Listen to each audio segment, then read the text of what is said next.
भुवनेश्वर उत्तर निर्वाचन मंडली अंतर्गत 5टी पंचायत रघुनाथपुर, कल्याणपुर, बरीमुंडा, इंजना, दाढ़ा तरफ नुआदंत मेडिकल पाखरे थिबा रामकृष्णपति कम्युनिस्ट सेंटर रे एक विशाल रक्तदान शिविर अनुष्ठित हो जाइछि। एही रक्तदान शिविर 145 यूनिट रक्त संग्रह करा जायथिला।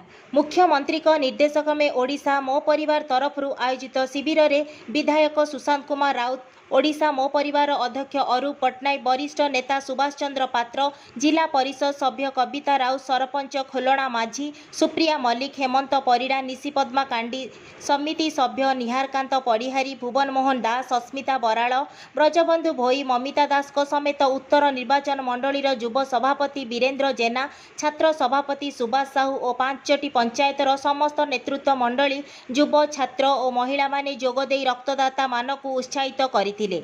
विशेषकर एही रक्तदान शिविर रे 30 जनरू ऊर्ध्व महिला रक्तदान करथिले। Bureau report, Bokilapeth live.